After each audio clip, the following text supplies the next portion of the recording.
रोहित पाटील 1 मिनिटात करा. बोला. अध्यक्ष महोदय, मी आज आपल्या अभिनंदनाच्या ठरावावरती बोलत असताना मनापासून अभिनंदन करतो.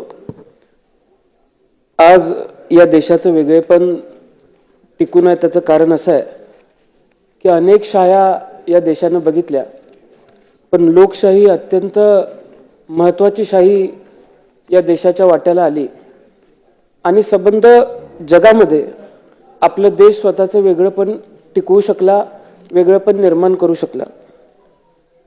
त्याचं दुसरंही कारण असं आहे की संसदीय पद्धत जी आपण कमावली त्या संसदीय पद्धतीमुळे आपल्या लोकशाहीला एक वेगळं महत्त्व निर्माण झालं. डॉक्टर बाबासाहेब आंबेडकरांनी जो एकमताचा अधिकार आपल्याला सर्वांना दिला, त्या एकमताच्या माध्यमातून आपण जो अधिकार आपल्याला मिळाला त्याच्या माध्यमातून इथं सर्व सन्माननीय सदस्य बसलेले आहेत. अध्यक्ष महोदय, मी आपलं अभिनंदन करत असताना आपल्याला विनंती करेन की आपण जसा सर्वात तरुण अध्यक्ष होण्याचा मान पटकवलेला आहे तसा मी सुद्धा सर्वात तरुण सदस्य म्हणून या विधिमंडळामध्ये बसण्याचा मान पटकवलेला आहे. त्यामुळे तरुण अध्यक्ष म्हणून तुमचं सर्वात तरुण विधिमंडळाच्या सदस्याकडे बारीकपणाने लक्ष असेल अशी विनंती सुद्धा मी आज या ठिकाणी करतो. त्याचबरोबर अध्यक्ष महोदय, तुमचं लक्ष माझ्याकडे असावं याचं दुसरं कारण असं आहे की आपण सुद्धा एक निष्णात वकील आहात. आम्ही सुद्धा वकिली पूर्ण करतोय. 1 नंबर बाकावरती बसलेल्या वकिलांकडे जसं तुमचं लक्ष असतं तसं याही वकिलाकडे लक्ष असू दे अशी सुद्धा विनंती अध्यक्ष महोदय मी आपल्याला करतो.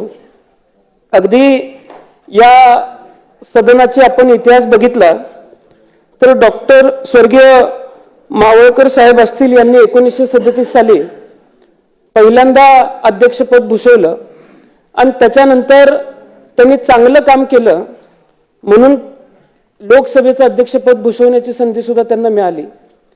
पण आपण सर्वात चांगलं काम गेल्या 5 वर्षामध्ये, गेल्या 2.5 वर्षामध्ये केलेलं आम्ही सर्वांनी बघितलं.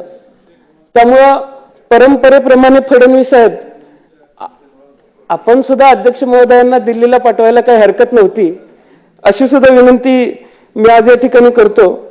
मी अध्यक्ष महोदय आपल्याला एक सांगेन की या सदनाची गरिमा राखत असताना अनेक मोठी नावं या सदनामध्ये घडली, अनेक मोठी परंपरा, खूप मोठी परंपरा या सदनाने निर्माण करण्याचा प्रयत्न केला आणि तशा काळामध्ये आपली कारकीर्द जर बघितली तर आपण चांगलं काम आत्तापर्यंत सदस्य म्हणून केलेलंच आहे.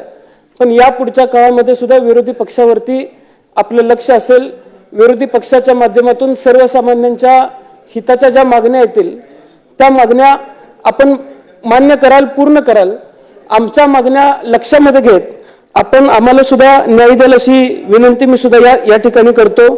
हंगामी अध्यक्ष म्हणून कोळंबकर साहेबांनी काल परवा आमच्या सर्वांची शपथ घेतली. मी साहेबांचं मनापासून आभार मानतो की माझ्या आयुष्यातली सर्वात प्रथम आमदारकीची शपथ मला त्यांच्या माध्यमातून घ्यायला मिळाली.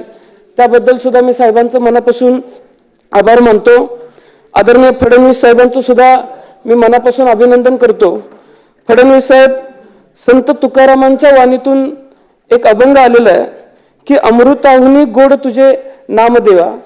आता संतांच्या वाणीतून सुद्धा आपलं नाव इतक्या गोड पद्धतीने घेतलं गेलेलं आहे.